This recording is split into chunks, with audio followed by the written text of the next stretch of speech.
오늘 저희들이 누가복음 7장 18절에서 35절 말씀을 읽었습니다.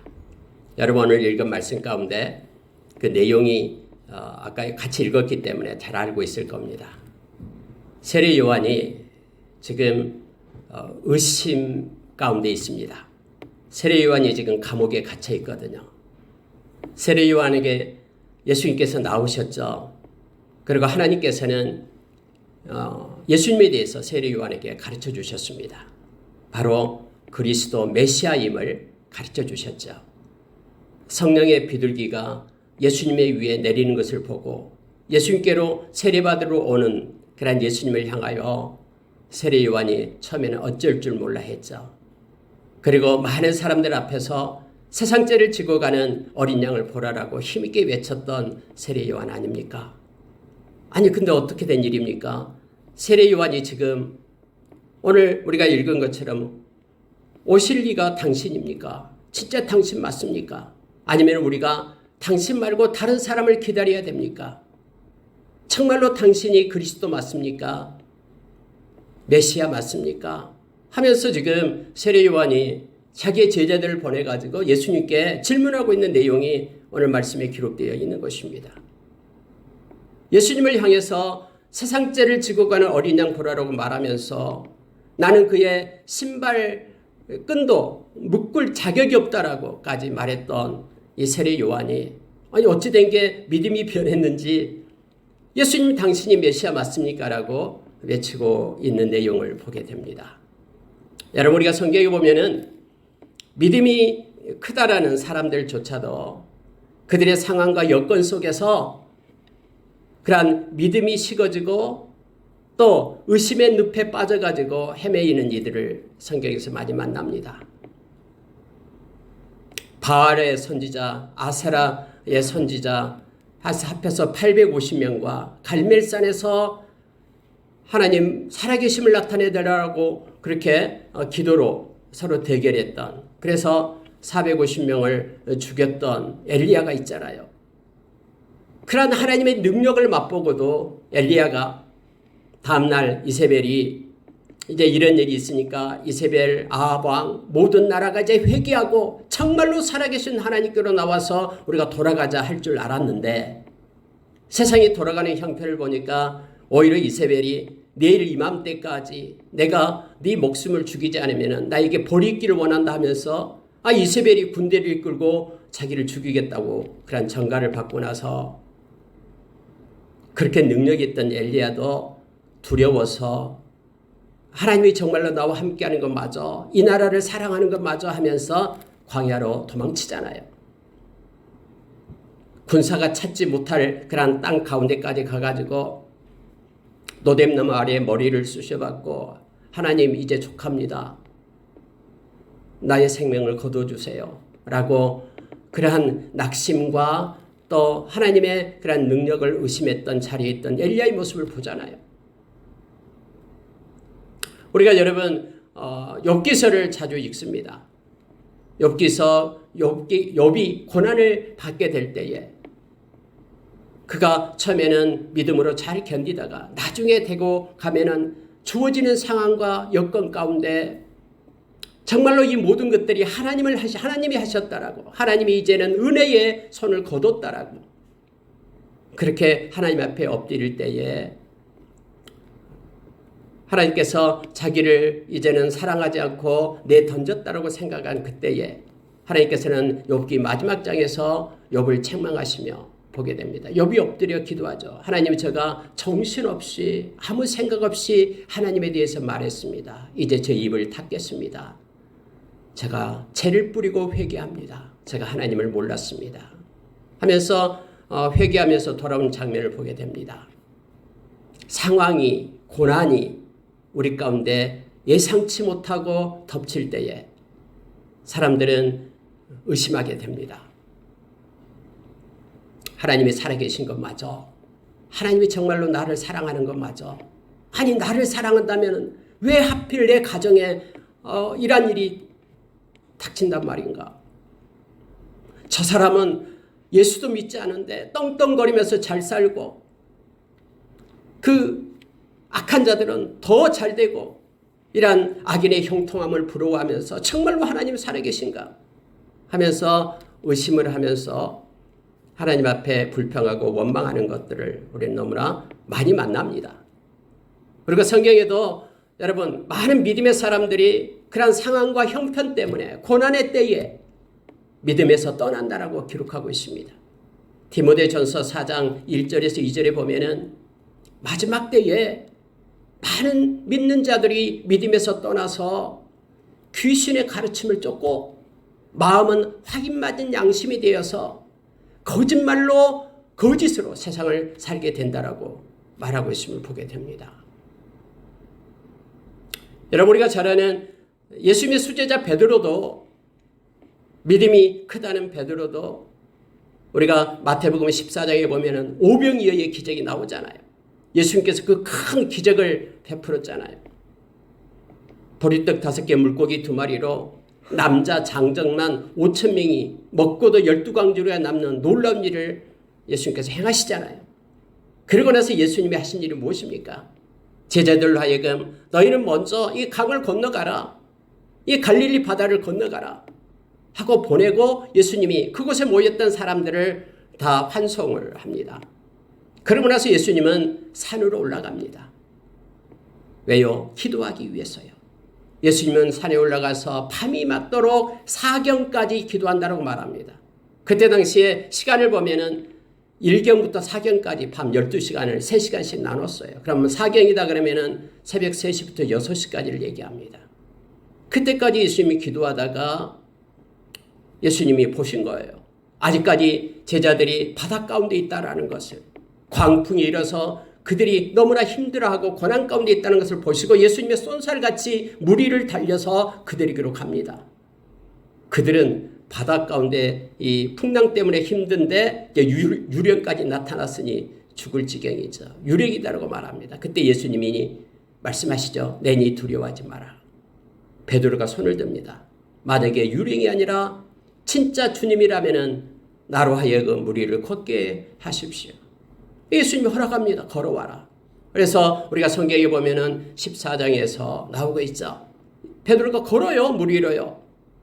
그런데 무리로 걷다가 그가 두려움이 그를 덮었다라고 얘기하죠. 이 두려움, 파도의 두려움 때문에 그것을 그가 보게 될 때 그의 몸이 빠져갔다라고 말합니다. 살려달라고 손을 내미는 베드로를 향하여 예수님께서는 손을 잡아 일으키십니다. 그리고 함께 배에 올랐다라고 말하는데 예수님이 그렇게 말하죠. 믿음이 연약한 자야, 믿음이 작은 자야라고 말해요. 믿음이 작은 자야, 올리고 피스토이, 믿음이 작은 자야, 왜 의심하였느냐 라고 말씀합니다. 그리고 같이 배에 오르니까 이제는 파도가 잔잔해졌음을 성경 우리에게 가르쳐줍니다. 언제나 상황과 환경은 이처럼 우리의 믿음을 갖다가 빼앗아갑니다. 우리의 믿음이 약해질 때에 가장 먼저 나타나는 것이 걱정, 근심, 염려다라고 마태복음 6장에서 나오고요. 마태복음 8장에서는 두려움이 우리를 덮는다라고 얘기합니다. 그리고 오늘 방금 말했던 14장에서는 의심이 생기기 시작합니다. 여러분, 우리가 신앙생활 할 때 한 번도 의심해 본 적이 없다 그러면 그건 거짓말일 겁니다. 하나님이 정말로 살아계십니까? 예수님 말씀은 살아계셔서 나와 함께한다라고 마태복음 28장 20절에서 우리에게 가르쳐 주는데, 나를 버리지 않고 떠나지 않겠다라고 히브리서 13장 5절에서 약속해 주는데, 악한 것이 만지지도 못하게끔 우리를 지켜주시겠다라고 요한일서 5장 18절에서 약속해 주는데, 정작 우리의 삶을 보니까 왜 이렇게 힘들고 이렇게 지쳐 있는지, 낙심하고 좌절하고 주저앉아 있는지, 스물스물 우리의 마음을 빼앗는 것은 바로 의심. 이 의심의 늪 속으로 우리를 끌고 가게 됨을 알게 합니다. 여러분, 세례 요한 한번 보십시오. 정말로 예수님 메시아가 오시면은 이제 이스라엘은 구원받는 줄로 알았습니다. 로마의 속국에서 벗어나서 이제 정치적인 메시아 와서 세계에서 최강의 나라로 만들 줄로 알았습니다.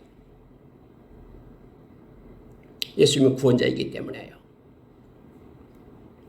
자기가 생각하고 자기가 구상했던 그런 메시아. 그런데 예수님이 사회를 변혁시키고 새롭게 되고 뭔가 고치고 뭔가 기대했던 그런 메시아, 이 세례 요한의 마음 가운데 가졌던 그런 메시아가 아닌 거예요. 세상은 조용한 거예요. 여전히 악한 자들은 득세하고 여전히 로마의 그런 군사들은 우리를 핍박하고 하나님을 따르지 않는 그들은 잘되고 형통하고 진실되게 예수 믿는 사람은 핍박받고 감옥에 가고 사회가 변화되지 않고 심지어 여러분 헤롯이 자기 동생 아내를 갖다 취해서 살잖아요. 그 헤로디아 데리고 살잖아요. 빌립의 아내를 빼앗아가지고. 이건 아니다라고 말씀에 맞지 않다라고 세례 요한이 큰 소리로 외쳤잖아요. 헤롯 당신 잘못됐습니다. 아니 근데 이렇게 정의를 외치고 진리를 선포하면은 메시아가 지금 와서 계시는데 예수님이 계시는데 도와줘야 되잖아요. 감옥에 가지 않도록 막아줘야 되잖아요. 근데 여전히 이 세례 요한을 감옥에 갖다 쳐넣어버리는 거예요. 메시아 대신 예수님이 이 땅에 오셨는데 자기를 구원해 줄 줄 알았는데 자기의 형편은 하루 이틀이면 지나면은 이제 예수님이 오셔서 꺼내주겠지. 아무 소식이 없어요. 그러한 상황 속에 있는 세례 요한이 정말로 내가 외쳤던 그 메시아 예수 그리스도가 예수님이 그리스도 맞아? 내가 믿고 있고 내가 지금 생각하고 있는 구상하고 있는 그런 메시아가 맞아? 아닐 것 같아 하면서 지금 옥에 갇혀 있어요. 세례 요한이. 그리고 우리가 다른 성경 마태복음 11장 보면 나와 있습니다. 그리고 옥에 갇힌 그가 제자들 2명을 보내가지고 예수님께 물어요. 진짜 메시아 맞습니까? 내가 외치긴 했어도 진짜 맞습니까? 라고 말합니다.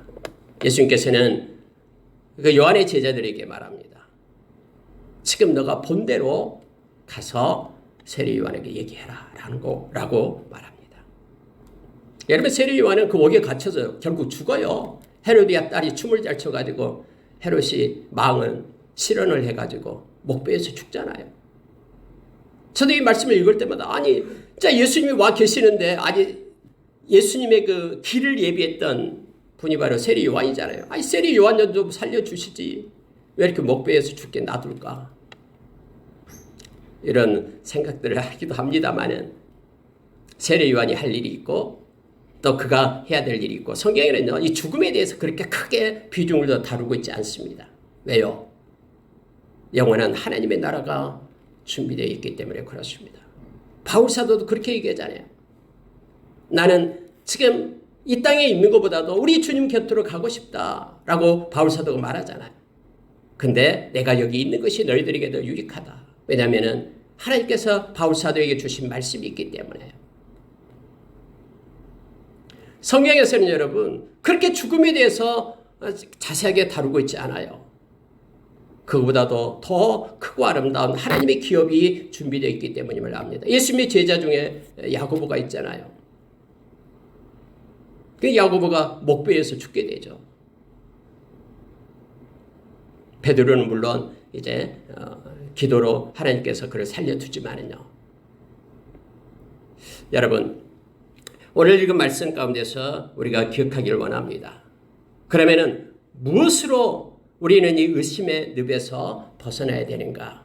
예수님께서는 오늘 이 세례 요한의 의심의 이 질문을 가지고 오늘 읽은 말씀 35절까지 해서 우리로 하여금 이 말씀을 읽는 저와 여러분으로 하여금 의심이 우리의 마음을 점령해 갈 때 우리가 어떻게 하면 의심의 늪으로부터 벗어나서 우리의 믿음을 온전히 보존하면서 믿음의 사람으로 우리 인생을 끝나게끔 할 수 있는가에 대해서 우리에게 지침을 줍니다.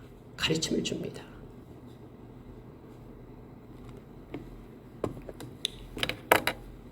여러분 많은 이들이 믿음에서 떠나는데 대부분 그들을 보면은요 자신의 목적을 가지고 있습니다. 스스로 생각하는 것을 가지고 있어요. 내가 예수를 믿기 때문에 이러이러한 일이 나에게 일어날 것이다라고 생각을 합니다. 근데 여러분 우리가 중요하게 생각할 것이 있죠. 우리는 우리가 바라는 예수님을 믿고 있는 것이 아닙니다. 그래가지고 자기 마음의 목적에 맞지 않으면 예수님 아니다라고 떠나는 이들이 있는데 그건 잘못된 것입니다. 모조품 예수님을 믿고 있는 거예요. 저와 여러분은 말씀이 말하는 우리 주님을 믿어야 됩니다. 만약에 우리 가운데 말씀이 없으면 우리도 여전히 그 의심의 늪 가운데 빠지고요. 헤어나올 수 있는 힘과 능력이 없습니다. 예수님께서 그렇게 말씀했죠. 말씀은 영이고 생명이다. 요한복음 6장 63절에서 말씀합니다. 말씀은 살아있고 이 말씀은 우리의 영이고 말씀은 영이고 생명이다라고 얘기합니다. 그래서 말씀을 붙잡지 않으면 우리는 의심의 늪에서 빠져나올 수 없습니다. 오늘 읽은 말씀 가운데 네 가지로 말씀을 나누려고 하는데요. 오늘은 두 가지 것만 말씀을 나누고 마치겠습니다. 여러분, 예수님께 직접 묻기 바랍니다. 그게 가장 첫 번째입니다. 여러분의 마음 가운데 의심이 생기고 진짜 하나님의 존재에 대해서 그러한 마음이 허락하지 않는다 그러면은 다른 사람의 말을 듣지 마십시오. 다른 사람의 말은 여러분에게 도움이 되지 않습니다. 성경은 직접 예수님께 여러분이 묻기 바랍니다. 여러분, 세례 요한이 다른 사람을 찾아가지 않았습니다. 예수님을 찾아갑니다.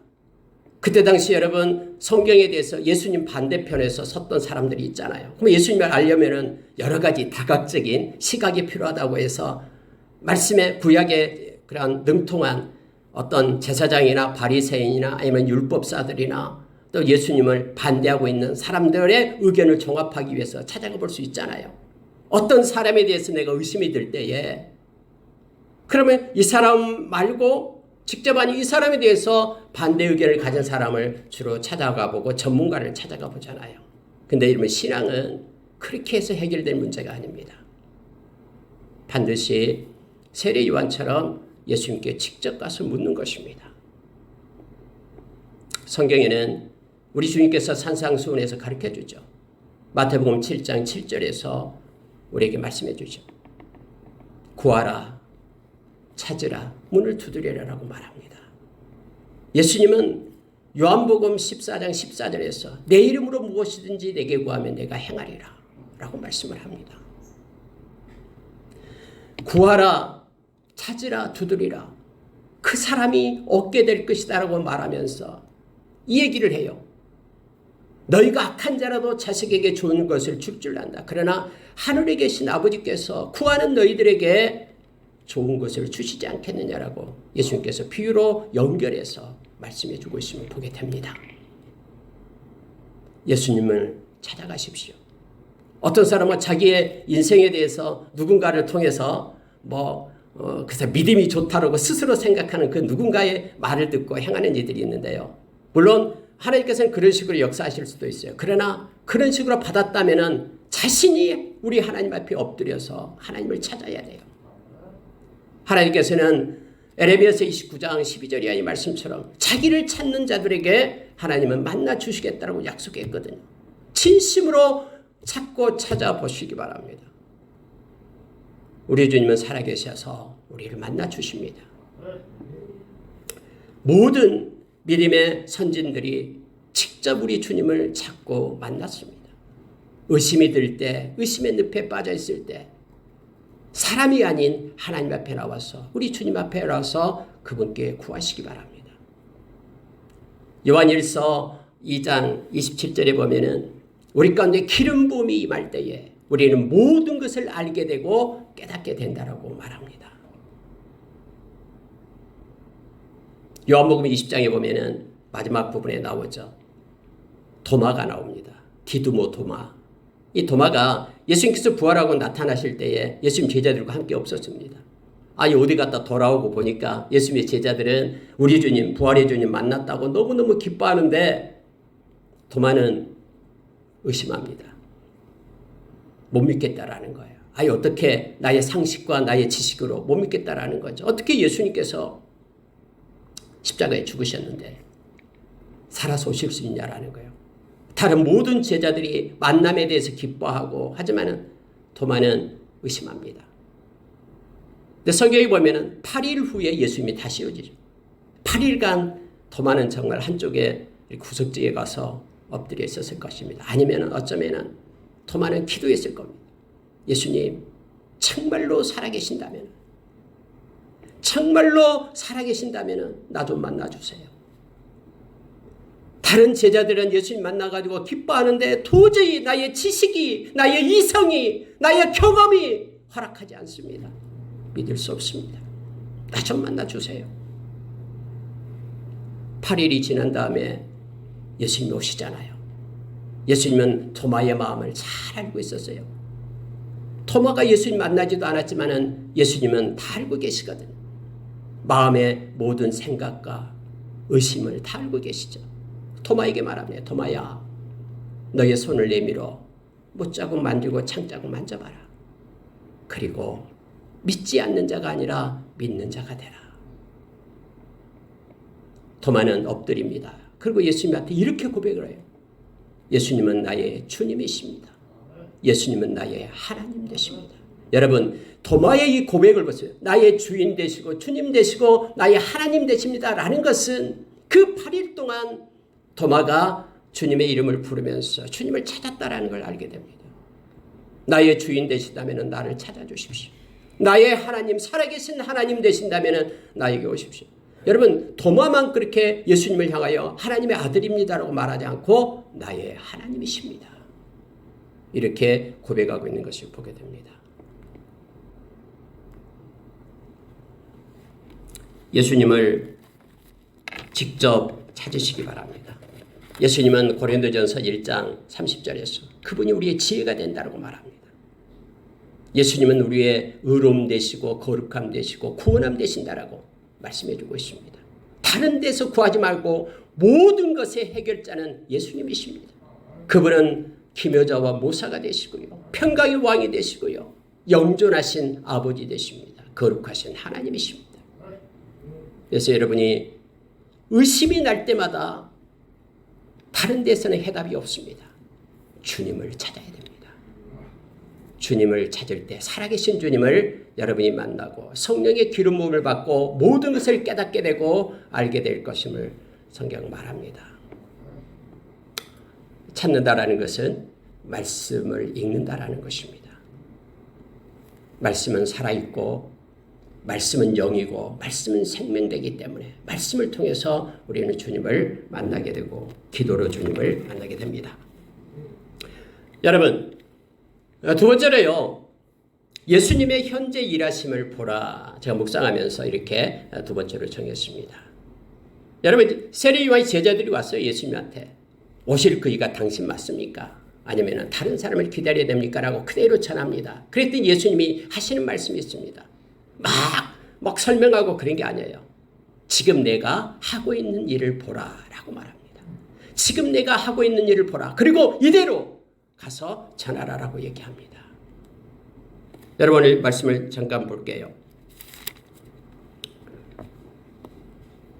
자, 21절 22절입니다. 마침 그때에 예수께서 질병과 고통과 및 악귀 들린 자를 많이 고치시며 또 많은 맹인들을 보게 하신지라. 예수께서 대답하여 이르시되 너희가 가서 보고 들은 것을 요한에게 알리되 맹인이 보며 못 걷는 사람이 걸으며 나병 환자가 깨끗함을 받으며 귀먹는 사람이 들으며 죽은 자가 살아나며 가난한 자에게 복음이 전파된다 하라. 누구든지 나로 말미암아 실족하지 아니하는 자는 복이 있도다 하시니라. 세례 요한의 마음 가운데는 메시아라 그러면은 힘이 있고 당당하고 막 무엇을 호령하고 이런 메시아를 기대했잖아요. 근데 조용해요. 예수님은 온순하고 조용조용합니다. 그런데 예수님은 세례 요한에게 이것을 전해라라고 얘기합니다. 지금 내가 하고 있는 일을 그대로 전해주라라고 말합니다. 여러분, 지금 예수님이 하고 있는 일이 무엇입니까? 우리가 읽은 이 내용이에요. 이 내용은 여러분 앞에서 우리가 이사야서 61장 1절 이하에서 메시아가 오시면은 가난한 자에게 복음이 증거되고 맹인이 눈을 뜨고 메시아가 행할 일에 대해서 이사야서 60장 1절에서 기록된 것을 보고 있죠. 우리가 이미 봤던 누가복음 4장에서 예수님께서 자기 동네 해당에 들어가서 이사야서를 쫙 펼치잖아요.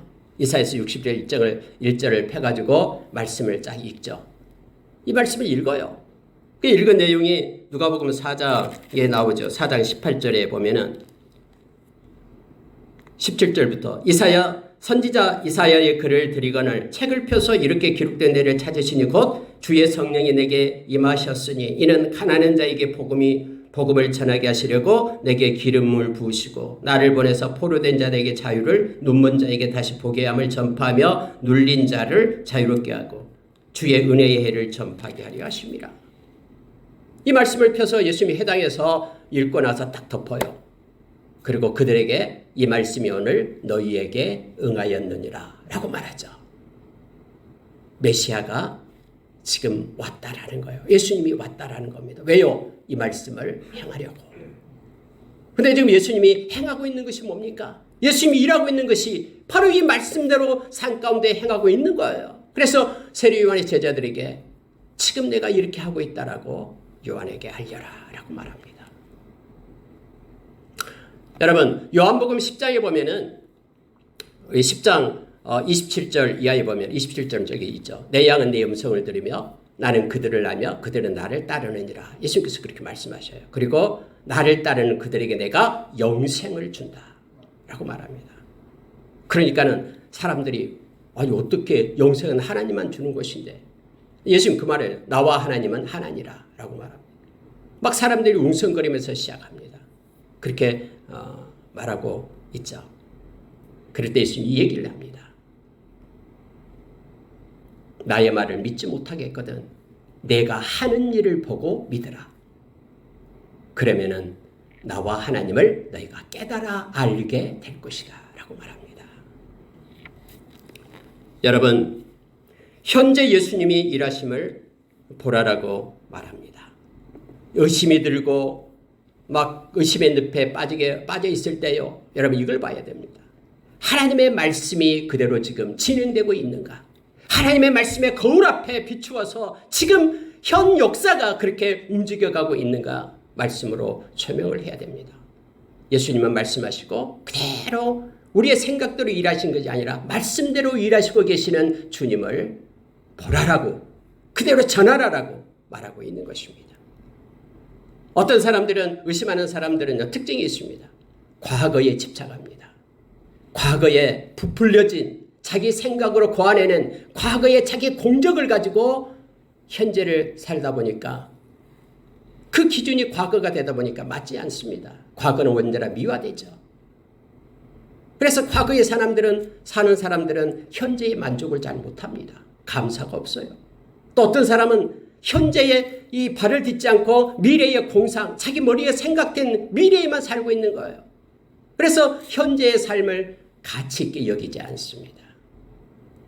그러나 여러분, 우리 주님은 살아계셔서 지금도 어제나 오늘이나 영원토록 동일하신 분이 우리 하나님이십니다. 현재 살아계셔서 우리 가운데 거하시며 우리와 동행하시며 우리의 마음을 교통하시며 모든 역사를 주관하고 계시는 그 주님을 우리가 볼 수 있는 눈이 있다 그러면은 고난의 때에도 어떤 순간에도 우리는 의심의 늪에 빠지지 않고 나올 수 있습니다. 히브리서 1장 3절에서 예수님은 지금도 말씀의 능력으로 모든 만물을 붙들고 계시는 분이 우리 주님이십니다. 말씀은 지금도 살아서 역사되고 있고 삶의 현장에서 지금 생명이고 영이신 말씀이 살아서 움직임을 알게 합니다. 저와 여러분이 현재 우리와 동행하시는 미래의 우리 주님을 우리가 바라보면서 현재를 아무렇게나 사는 자가 아니라 현재 동행하며 함께 하시고 하나님의 때에 이루어 가시는 주님을 만나기를 원합니다. 하나님의 일하심을 우리가 보고 그 일하신 가운데 우리가 머물기를 원합니다. 말씀을 마치겠습니다. 우리가 때로는 의심이 들고 어려움 가운데 있으면 주님의 앞에 엎드립시다. 때를 따라 은혜를 주시는 은혜의 보좌 앞에 나아갑시다. 히브리서 4장 16절의 말씀을 들고 주님 앞에 서서 주님이 주시는 그러한 위로와 힘을 얻기를 원합니다. 그리고 하나님 나에게 눈을 열어주십시오. 눈을 떠서 우리 하나님이 살아서 역사하심을 삶 가운데서 목도하게 해 주십시오 하며 주님의 말씀대로 성취되고 가고 있는 그러한 현재의 삶을 하나님의 일하심을 보기를 원합니다. 함께 기도하겠습니다.